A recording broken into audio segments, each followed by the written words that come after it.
Olá, meus irmãos, a paz do Senhor. Estamos aqui hoje para mais um compartilhar da Palavra de Deus. Espero que estejam todos bem, gozando de saúde, porque os dias são difíceis, os dias estão trabalhosos e por isso eu quero trazer para os irmãos uma palavra linda. Está no livro de Lucas, do Evangelho de Lucas, capítulo 7, que relata a vida de uma mulher viúva, já sofrida com a perda do seu companheiro, e que agora caminhava para sepultar o filho. Uma dor terrível, 2 perdas. Essa mulher devia estar trazendo uma dor insuportável, trazia uma dor insuportável dentro de si. Mas ela teve a sorte de, no caminho, encontrar-se com o Rei da Compaixão. A palavra que eu quero deixar para os irmãos hoje, eu espero que o Espírito de Deus esteja direcionando todas as coisas, é exatamente essa: movido pela íntima compaixão. E por que eu estou dizendo isso? Porque eu quero trazer essa palavra para vocês. Porque nos últimos dias eu tenho sofrido muito com as notícias, com as informações, de ver tanta gente perdendo pessoas queridas, amadas, pessoas tão próximas, em cenas devastadoras, e não poder se despedir do ente querido por causa de uma pandemia, de um vírus mortal que está ceifando a vida de tantas pessoas. É de cortar o coração.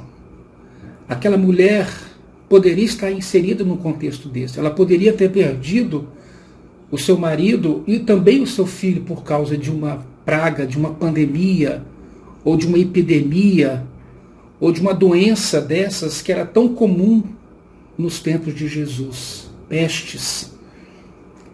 Aquela mulher estava dilacerada, arruinada.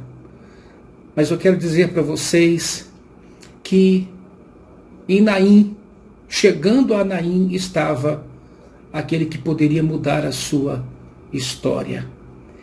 Esse relato é um relato maravilhoso, irmãos, porque ele fala de Jesus e mostra Jesus como sujeito da compaixão. Aquele que vê, aquele que sente, aquele que se identifica com a dor humana. Afinal de contas, Jesus era o Deus homem. E ele estava agora vivendo essa realidade, a divindade encarnada, sentindo que é a realidade da carne, da dor da carne, da dor da perda. Por isso, Jesus é o sujeito da compaixão. Aquela mulher, a viúva, era o objeto da compaixão. O luto dela, o sofrimento dela, foi o fator motivador que levou Jesus a se incomodar com ela, né? E a aproximação do sujeito ao objeto da compaixão foi isso que gerou, de fato, a ação concreta de Jesus em trazer de volta aquele garoto que estava morto e devolvê-lo à sua mãe. É diante da necessidade que nasce a ação. É diante da realidade que aflora a compaixão. Isso é algo que Deus colocou em nossos corações. Nós, se quisermos sermos parecidos com Jesus e vivermos como Jesus viveu, um desses ingredientes básicos é exercitar a compaixão. Por isso, nesta ministração que está aqui em Lucas capítulo 7, a partir do versículo 11 até o versículo 17, o texto fala que Jesus estava chegando em Naim e viu uma numerosa multidão que levava o corpo do filho dessa mulher para o cemitério que era fora da cidade. Jesus, vendo-a, versículo 13, vendo-a, o Senhor se encheu de íntima compaixão e lhe disse: não chores. Vou repetir para vocês. Vendo-a o Senhor, encheu-se de íntima compaixão e lhe disse: não chores. É aqui que nós vamos refletir, compartilhar esse versículo. Lucas 7:13. A compaixão de Jesus pelos que sofrem.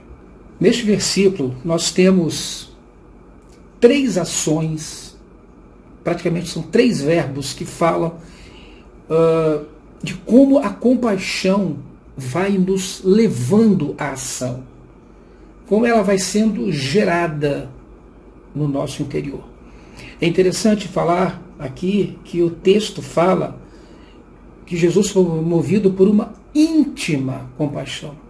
Quem escreve esse texto, quem escreve este evangelho é Lucas. Ele era um médico. E ele traz aqui uma evidência importante, né? Que Jesus era um homem que ele tinha sentimentos. Jesus era um homem que se deixava mover pelas circunstâncias de dor que ele percebia ao seu redor. Em vários textos dos evangelhos, a gente percebe Jesus via as multidões, via as pessoas sofrendo, e a compaixão o impelia, o levava a se aproximar daquelas pessoas. O sujeito da compaixão se aproximando do objeto da compaixão para que algo pudesse ser feito para que aquela dor fosse amenizada. Esse é o mistério da compaixão, ela te leva a agir. Por isso, não dá para viver o evangelho sem compaixão. Também quero dizer que compaixão, aqui no sentido, não é apenas um sentimentalismo, um choro, um lamento, uma fala, coitado de fulano. Não, é algo que vem de dentro de você e te leva a fazer alguma coisa. Às vezes a pessoa que tem maior compaixão é aquela que nem chora, é aquela que age, é aquela que faz, é aquela que alguma coisa ela realiza para que a pessoa saia daquela dor, para amenizar a dor daquela pessoa. Interessante, aqui nós temos essas três ações de Jesus. Primeiro, o ver de Jesus. O texto começa, Lucas 7,13, vendo-a o Senhor. A palavra aqui no grego, eu não vou ficar falando aqui porque eu não sou professor de grego, mas o verbo aqui, quando fala em ver, Jesus viu a mulher, é no sentido de ver com a mente, com o entendimento. Ele viu aquela mulher espiritualmente. Ele não viu apenas um rostinho sofrido. Ele viu o íntimo, ele viu o interior daquela mulher. Ver com percepção espiritual interior. É aquele olhar atento, sensível, olhar de prontidão. O que está acontecendo com aquela mulher? É assim também quando a gente vê irmãos, pessoas que estão sofrendo ao seu redor, né? O crente, o cristão, ele tem esse olhar compassivo, esse olhar de prontidão. Então não é um simples olhar, é um olhar que leva à ação. Logo depois o texto diz, e encheu-se de íntima compaixão. Também aqui nós temos algo extraordinário. A expressão íntima compaixão, que está aqui no texto, o verbo, na verdade, fala de que ele foi movido pelas partes internas, das entranhas dele, né? Jesus sentiu com o fígado, com os rins, com o intestino, com o coração, com os pulmões. Ele sentiu aquela dor daquela mulher com os órgãos vitais, né? É algo que vem, jorra. Ele sentiu nas suas entranhas. A Bíblia fala de entranhos, afetos e misericórdia, né? Isso é algo que vem da necessidade de mudar a situação. É muito forte isso para quem sente, né? E para quem age, né? Sentiu-se, o texto diz, ele sentiu sede de afeição lá no seu íntimo, ânsia de exercer misericórdia, por fazer algo ou alguma coisa para amenizar a dor daquela mulher. Irmãos, isso é realmente maravilhoso. O original, o sentido verdadeiro do original da palavra, da língua original grega, dá outra conotação ao texto, né? Ou seja, a compaixão não é solicitada, ela é gerada nas entranhas de quem ama. Por isso não dá para controlar quem quer fazer algo, né? Ela vai porque ela também precisa diminuir aquela dor que está nela para ajudar o próximo. Isso chama-se empatia, altruísmo. Você se coloca no lugar do outro e você sente a dor do outro. Isso é tremendo, irmãos. Por isso que Jesus nos dá uma grande lição aqui sobre compaixão. E por fim, disse-lhe, não chores. Sabe por quê? Porque a mulher não estava chorando. Ela estava num processo de êxtase, de dor. O texto, klaior, que quer dizer choro audível, incontrolável. Um grito de dor. Não é essa a realidade da humanidade de hoje? Não é isso que nós estamos vendo nas pessoas que estão sofrendo com essas enfermidades, com este coronavírus, com estes dramas humanos que a gente percebe na vida das pessoas? Recentemente chegou às minhas mãos um vídeo de uma família muito amiga da gente, né? De gente ligada à educação aqui da Serra. A família sepultando o seu pai, né? Os filhos, a esposa, que é minha colega professora. E a cena foi muito chocante, porque apareceu o carro passando lá fora e aqui a família gritando, gemendo de dor, até que o filho desmaiou. O fato de não poder viver aquele luto, se despedir da pessoa amada, gerava uma dor insuportável.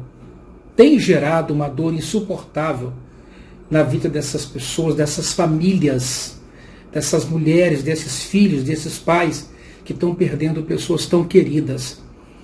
Por isso, o tempo que nós estamos vivendo é um tempo de exercitar a compaixão, exercitar a misericórdia, né? A situação que a gente vive hoje tem sido manipulado, né, politicamente, né? Essa situação que a gente vive hoje tem sido alvo de manipulação política. Então as pessoas se posicionam muitas vezes diante dessas situações sem compaixão, porque querem fazer uma análise, uma defesa, uma observação pessoal própria dentro da sua ideologia, de lá ou de cá, mas esquecem que por trás daquela situação toda tem pessoas sofrendo, como aquela mulher de Naim. E o olhar de Jesus não era nessa perspectiva, era na perspectiva do acolhimento, da necessidade humana. Por isso eu quero pedir aos irmãos, neste tempo tão difícil que estamos vivendo, vamos fazer como Jesus, irmãos. Devemos nos compadecer dessas pessoas que estão sofrendo. Essas coisas estão chegando muito perto da gente. Antes a gente só via saber notícia da China, da Europa, Itália, na França, depois foi chegando nos Estados Unidos, depois foi chegando no estado aqui de São Paulo, lá no Rio, não sei aonde, Manaus, Ceará, depois no Espírito Santo, agora na nossa cidade, no nosso bairro, está chegando dentro da nossa casa, na comunidade onde nos reunimos, na igreja do Senhor. Temos tido irmãos que têm tido dificuldade de ficar internados por causa desse vírus. Não é hora de brincar com essas questões, é hora de nos compadecermos e orarmos. Por isso eu quero pedir aos irmãos, e eu coloco aqui algumas questões breves para os irmãos reflitam sobre isso. Primeira coisa, diante dessa realidade, dessas mortes, desse luto sofrível, né? Diferente de tudo que a gente já viu, né? Não negue o que está acontecendo. Você que está de fora, não negue, não subestime que essa é uma realidade que as pessoas estão vivendo. Não minimize o fato e a dor. Tem gente que minimiza, acha que isso é manipulação de números. Não é assim. Tem gente morrendo sim, tem gente sofrendo sim. E por isso é necessário que a gente se posicione compassivamente e não minimizando ou negando esta realidade que assola a humanidade toda. Não politize o fato. Não tem como politizar a dor humana. Ela é sentida, ela é vivida, ela é experimentada. Não emita juízo de valor. Nossas vãs análises e interpretações não fazem nenhum sentido diante de uma realidade dessa. Não tem explicação essas coisas. Não tem que culpar ninguém. É hora apenas da gente se solidarizar com a dor humana.